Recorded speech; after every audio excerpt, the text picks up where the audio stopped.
Татарча диктант дөнья күләм акциясы киңрәк аудиторияны җәлеп итү максатыннан быел онлайн форматта үткәрелде. Санитар-эпидемиологик шартларны үтәп, офлайн үткәрелгән диктант язуда безнең хәбәрчеләребез дә катнашты. Тулырак киләсе репортажда. Татарча диктант язырга әнә шушындый шәп кәеф белән килгән филология һәм халыкара багланышлар институты студентлары. Мондай акцияларны уздыру ул безнең халкыбызда татар теленә, ана телебезгә мәхәббәтне уятуда көч биреп тора. Татарстан, Россия төбәкләре һәм чит ил татарлары өчен диктант текстларын әлеге студентларның укытучылары сайлаган. Бер әйтү белән һәрберсе монда килделәр. Кемдер җәяү килде, кемдер троллейбуска утырып, кемдер такси тотып, хәтта студент булуына карамастан. Шулай ук диктантның онлайн трансляциясе Милли китапханәнең яңа бинасыннан да алып барылды.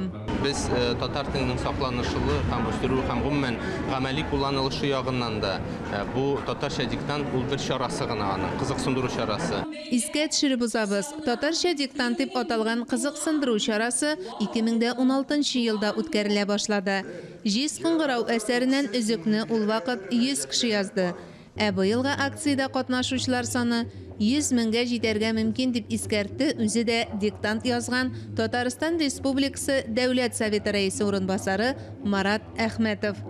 Әлегә күпме кеше катнашканы билгесез. Ләкин татар телен саклау һәм үстерү мәсьәләләре комиссиясендәге 35 кешегә әлеге залдагы 200-ны кушсак, 235 кеше язган дигән сүз. Ә төгәл нәтиҗәләр бер айдан татарча диктант сайтында билгеле була. Мөршидә Җихан, Ленар Хәбибуллин, Татарстан яңалыклары.